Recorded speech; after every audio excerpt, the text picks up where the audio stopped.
الحمدللہ والصلاة والسلام علی رسول اللہ، اما بعد۔ جامع ترمذی کی روایت حدیث نمبر 682 682۔ شیخ البانی رحمۃ اللہ علیہ نے اس روایت کو صحیح کہا۔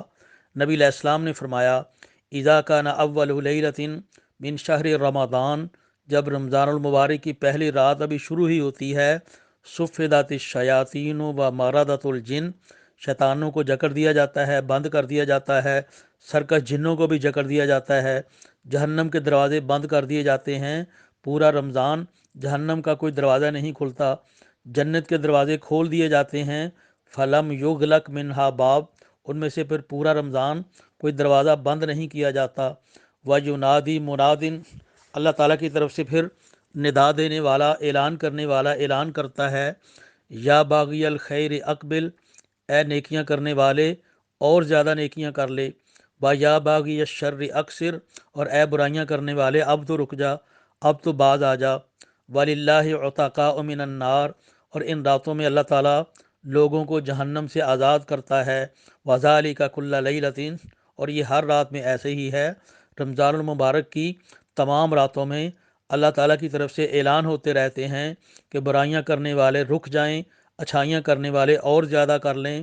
اللہ جہنم سے آزادیاں دیتا ہے، اور یہ رمضان المبارک کے پورے مہینے میں یہ بابرکت راتیں ہیں جن میں یہ اللہ تعالیٰ کی عطائیں، اللہ تعالیٰ کی رحمتیں، اللہ تعالیٰ کی بخششیں وہ چلتی ہی رہتی ہیں۔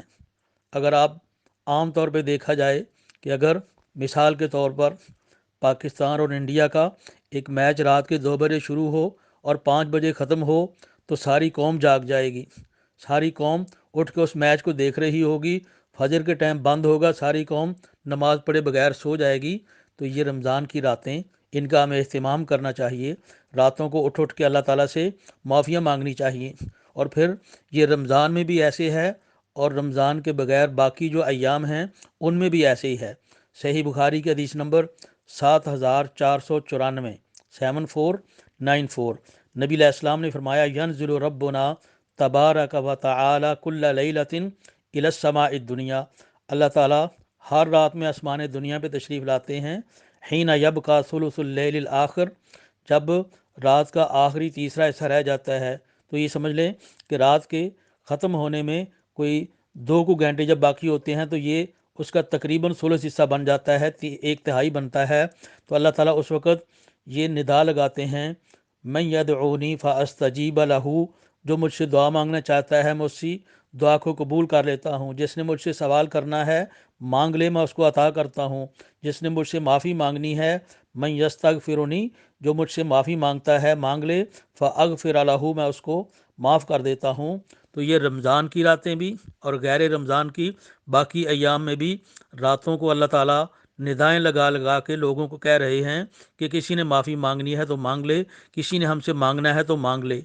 نبی علیہ الصلوۃ والسلام، آپ کا کوئی گناہ ہی نہیں تھا، تو نبی علیہ الصلوۃ والسلام کو ام المومنین حضرت عائشہ رضی اللہ تعالیٰ عنہ عرض کرتی ہیں، اور یہ صحیح بخاری میں قصہ ہے، حدیث نمبر 4837، کہ نبی علیہ الصلوۃ والسلام رات کو اٹھ کے اتنا اللہ تعالیٰ کی عبادت کرتے کہ نبی علیہ السلام کے پاؤں سوج جاتے۔ ام المومنین حضرت عائشہ رضی اللہ تعالیٰ عنہ کہتی ہیں کہ حضور آپ کا تو کوئی گناہ ہے ہی نہیں، اگلا پچھلا آپ کا تو کوئی ایسا کھاتا ہے ہی نہیں، اللہ تعالیٰ نے آپ کو محفوظ ہی رکھا ہے، تو پھر آپ ایسے کیوں کرتے ہیں؟ تو نبی علیہ السلام نے فرمایا کہ افلا احب ان اکون عبدا شکورا، میں بھی اللہ تعالیٰ کا شکر گزار بندہ بننا چاہتا ہوں۔ گویا کہ یہ تو اللہ تعالیٰ کا شکر گزار بندہ بننے والے کی بات ہے۔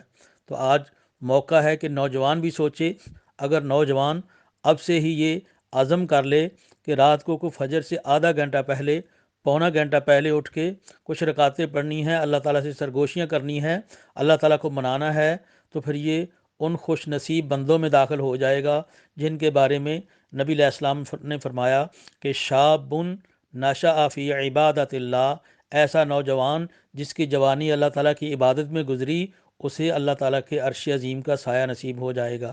تو اس پہ غور کرنا چاہیے۔ ہدایت اور روایت شیخ البانی رحمۃ اللہ علیہ کی ایک کتاب ہے۔